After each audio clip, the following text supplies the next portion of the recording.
Boy, is it thrilling to see everybody here and our amazing, amazing speakers. I mean, wow, are we lucky or what? We've got Delegate Ken Plum. We have amazing speakers from the College of William and Mary, where we're going to learn about mapping and elections and how this all works, and the geospatial analytics. And then we have 3 special commissioners who have flown in from California to explain to us how their commission works so that we can learn from them going forward. And then finally, we have our very own Brian and Olga, who will wrap up and rev us into high gear.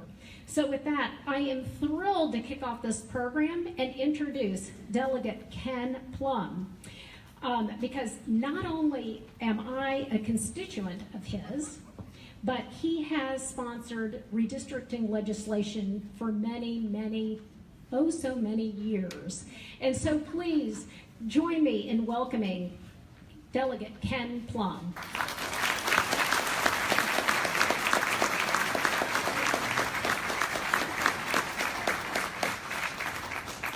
Well, hello everyone. Thanks for coming out. I mean, what else would you do on a rainy afternoon but to talk good government?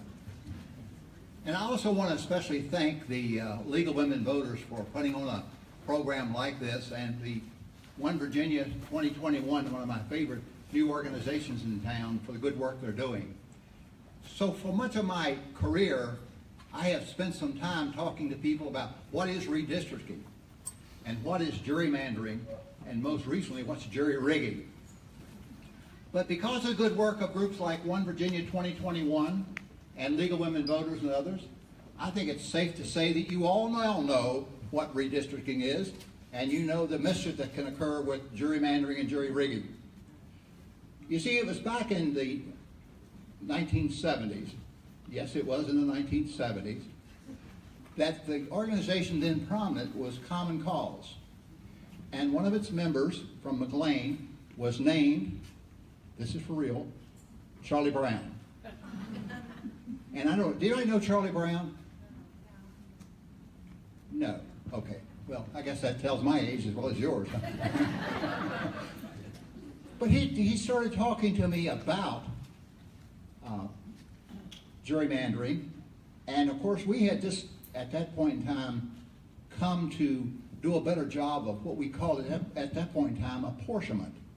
That is to say, equate representation with the actual number of representatives that were in the legislature, and how that process had been misused and misaligned in order for then the country boys to maintain their power, because in Virginia it was the country boys who did the original apportionment, and they were not too eager to give it up.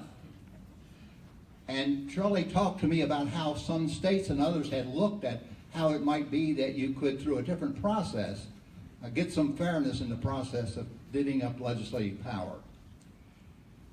He co-authored with me, and I should actually say he authored and gave me some credit for a couple of articles that appeared in then, was it the Fairfax County Gazette? What preceded the Journal as the Fairfax County paper? Oh, okay, well, thank you for saying you don't remember, because I was thinking all of you were too young to know that. And that was going to leave me out on a limb. But anyway, we did a couple of articles talking about what the problem was and what the possible solutions might be. And from that then, in my second term in office in 1982, I introduced a nonpartisan, independent redistricting commission bill. Now, I need to tell you that at that point in time in the House of Delegates, there were 75 Democrats, of which I was one, and 25 Republicans. When I showed up at the committee room and explained to my brethren what I had hoped to do, they looked at me like, "Are you for real? Why would we, if we control 3/4 of the legislative body, would we want to give that up?" I must have had a prophecy or something, because as I look back, I'm not sure if I fully understood the implications of what I was talking about. But what appeared to me to be the case was that there was a significant change occurring in Virginia. And that change occurring was in partisan representation. Now you might say, well, gee, that's the Democrats a little bit on the decline and the Republicans on the ascendancy. Actually, at that point in time, it was more complicated than that. You see, in Virginia at that point in time, Democrats weren't necessarily Democrats. They were more likely to be Dixiecrats. And when I went to Richmond as a Northern Virginia progressive Democrat, I didn't fit in very well. In fact, it was the moderate Republicans in the Shenandoah Valley with whom I found more commonality than I did with the Democrats who were in power. The Democrats in power grew out of a circumstance in Reconstruction where the people who tried to get back the old South, the Southern way of doing things in Virginia, were the Democrats. And you had a choice if you were running politics then. You could either become a Republican, which made you moderate, not conservative, or you could, as I did, enter politics to challenge the Byrd machine. Now, it was a little easier for me to challenge the Byrd machine from Northern Virginia than it might have if I was in mid-state or in Southside Virginia, where there was so much more prominence. But in the succeeding decades, what occurred was that more and more Dixiecrats became Republicans, and a malapportioned legislature that existed then became more strongly Republican, until we get this turnabout where we now have Republicans in firm control of the legislature, even though consecutively now for 3 cycles, we have statewide elected Democrats. Now, mind you, ladies and gentlemen, although I'm using those terms, Democrat and Republican, a whole lot of times, I want to tell you that, from my perspective, redistricting should not be about partisan politics. It ought to be about fairness. It ought to be about equal protection of the law.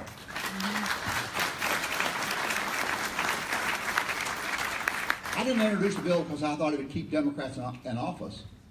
I introduced the bill because I thought what might happen would be we'd have more challenges in elections. We'd not have more people entering the political arena. And from that more active involvement of the citizens then, we'd get a more responsive government. That's what I was talking about then, and I will tell you, subsequently, I have now introduced that bill. I lose track. 6, 8 times, I lose track how many times it was. But I do it periodically. On the one hand, I'd like to see it pass. On the other hand, I do it to remind people that we've got a lot of unfinished business to do.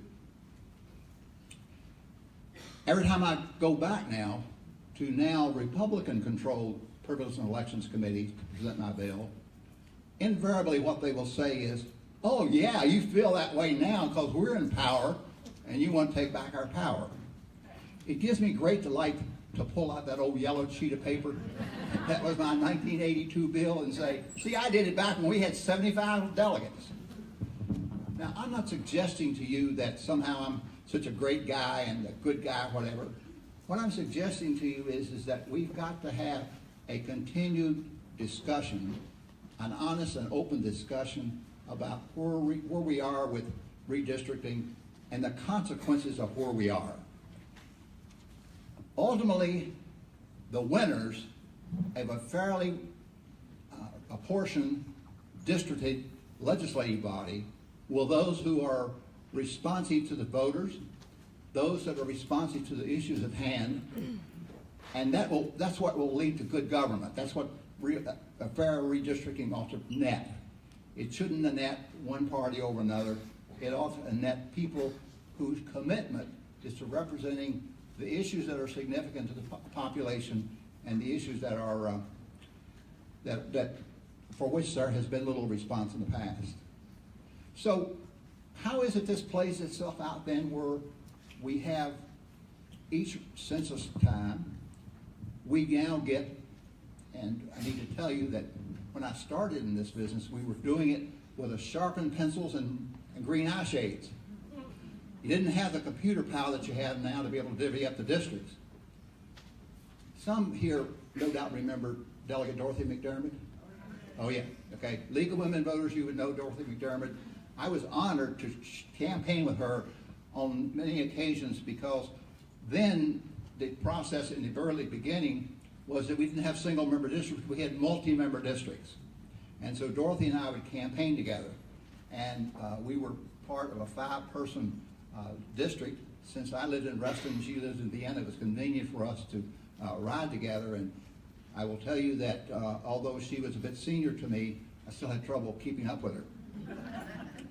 But she was a good government person as well.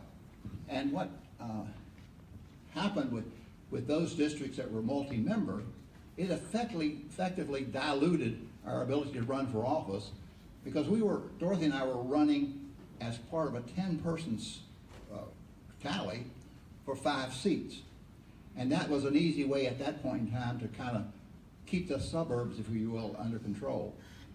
But as we went forward then, drawing those district lines with pencils and paper, there was a time when it looked like the job was done. Shoo! All that effort to get those districts finally drawn. Then somebody counted the districts. Honestly, they counted the districts and it came out to be 101. Well, we didn't have time to amend the Constitution, so somebody said, well, let's give that extra seat to Mac. Now, if you know Dorothy McDermott, her husband's name was Mac. And Mac was kind of like his name would imply. Dorothy was a genteel Southern woman who had the best of people's at heart. She entered politics to help desegregate the schools and keep the schools open. Those were the issues we were dealing with then. Keep the schools open. She would give the soft touch and Mac would give you the hard touch. We didn't give that seat to Mac. We had to go back and do it again. But now, in contrast, you can give me the census report today, and I can, before the sun sets, give you multiple variations on how those districts might be drawn. It's quite as simple as taking the census tract numbers and run them against the voter outcomes, and you've got it figured out whether that district is likely to be Democrat or Republican. We don't want it to be that way, to be so easy that you can predict it, so that when I go to Richmond, I'm part of a 65-person, I'm part of a 34-person body, as opposed to a 66, which is what the Republican combination has been, 66 to 34, until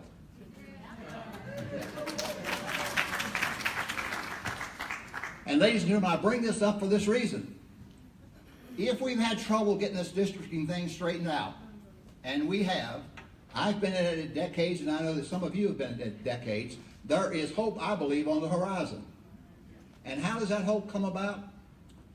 Well, if we can't go to our elected representatives, we go to elected representatives.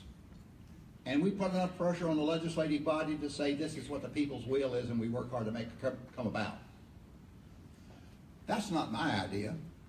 That idea is One Virginia 2021. You get enough people knowing about what the problem is, and you put them at a task, and when you get enough people working together, as someone said in a recent cycle, when we vote, we win. And when we have knowledgeable voters, we win on the issues. We've got a crazy situation that I'm going to return to in Richmond here in a little while. The situation is that 2 budgets for this coming biennium have been passed. One budget, in my estimation, responds to an outstanding issue that we've been setting aside at billions of dollars cost to our state, and not responding to the issues of the people suffer, and that's Medicaid expansion. You know the House passed a version of Medicaid expansion last week? Hip, hip, hooray. $10 billion later, we're signing up to take that federal money that our Virginians have been paying in. And why are we doing that?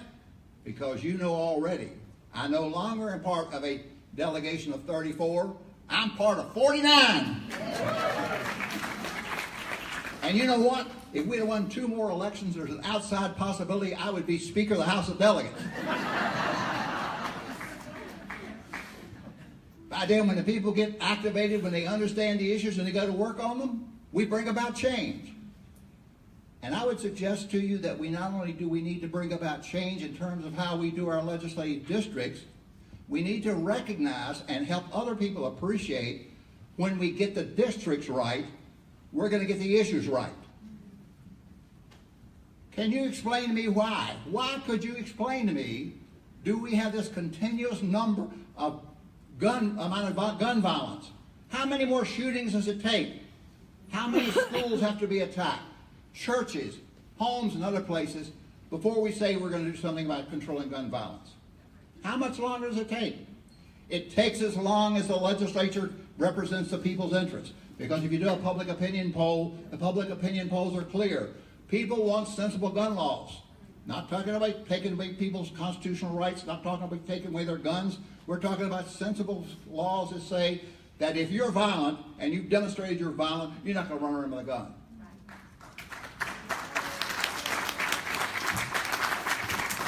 I thought the Washington Post this morning got it right when the Washington Post said that we are giving up our inalienable right of life when we don't have reasonable gun control. So how do we get to that point if that's your issue, if that's your thing? By having a legislature that's representative of the people, because clearly it is the people's interest. Clearly what the people want us to do is to pass some kind of common sense laws that will make us safer. That's not going to happen in the legislature as it is now. I can make the most compelling speech. I can raise my voice higher and higher. I can wave my finger and so on. But it will not convince people who are not convinced on the issue. The thing that convinces elected members of the legislature, what convinces them to take action, is when the voters, with a loud, clear voice, by like sending home some of their compatriots in the legislature, do we then get attention to the issues that are important to us. So what I'm trying to illustrate, ladies and gentlemen, is while you may be here today talking about how do you get true up between the people who get elected and the sentiment that exists in the various districts around our state, the way you do that is by creating a fair process for the way that people get to be candidates and get to be elected. So you may have come here today to understand better how the algorithms might be developed that would give us compact, close districts and so on. You might be interested in how that process goes forward and what we're going to do in Virginia in the next several years, because another reapportionment is coming up. But I want to suggest to you that don't lose any interest in that. But what you must realize is that what you're doing is critical to what we want to do in so many other common sense ways. Thank heavens for Fairfax County and Fairfax County's riches and its elected officials and so on. We have excellent schools. But if we didn't have that, we wouldn't have excellent schools, because the history of funding public education in Virginia since 2008 has been a downhill slide. How could we, as one of the wealthiest states in the Union, like 8th wealthiest state in the Union, how could we back away from our commitment to our schools? We can do that because the way the legislative districts are rigged, you can take a position like that and keep your position in office in spite of the fact that statewide, your governor, your lieutenant governor, and your attorney general, once again, this cycle, are all Democrats who hold a different fundamental view. So if it's public education you're committed to, continue to write your legislators, continue to make your voices heard and so on. And at the same time that you're doing that, recognize that fundamentally on a lot of these issues, we're not going to be able to change opinions, we're going to have to change people. Mm-hmm. And how do you change people? You do it by creating a structure that's such that good people with fair shots at open seats and people who are representative of the state as a whole get a shot at running for office. Now, this is not an impassioned speech for you to become involved in partisan politics. If you choose to do that, fine. But if you don't choose to do that, I think you should still have the same interest that I'm talking about here. Because ultimately, in the end, it's going to be the thing that the pendulum is going to swing, and we're going to have different people representing us. But what we want to have in place, it seems to me, is the fact that we would have a process in place that would get us the best qualified candidates, and certainly the most responsive candidates, and certainly the ones who are most in tune to their district. Now, I have to make a further statement to you about my early experiences with this topic. And Brian, you have to treat this with some confidence now. My bill on redistricting is not the best bill before the legislature. It followed a process at the time that kind of went halfway towards getting the partisanship out of the selection process. I continue to put the bill in because, again, I want to symbolize the fact that we want to make a step forward in the various ways to do that. But the fact of the matter is, One Virginia 2021 and states throughout the Union, and most importantly, children, excuse me, William and Mary folks who were here, I didn't mean to call you children, but the young men and women who are working on this topic, demonstrate that there are better ways than I had proposed back in the beginning. Because a lot of thought has been given to the redistricting process, a lot of experience has been gained through states throughout the Union. And if Virginia could get us launched from back in the beginning, Virginia can do better on what it's doing now. Again, I want to say to you how pleased I am that so many folks would come out today and show an interest in a topic like this. I could keep right on talking because, you know, politics is not the most popular thing to talk about, and my family gets tired of me. So the fact that you all would come together, all you all would come together, is delightful to me to talk about this. But again, I want to emphasize to you the very importance of the work that you're doing, and most assuredly to have you keep in the back of your mind that what you're about is a fair process for redistricting. But I believe ultimately what you're about is better government. Better government comes about.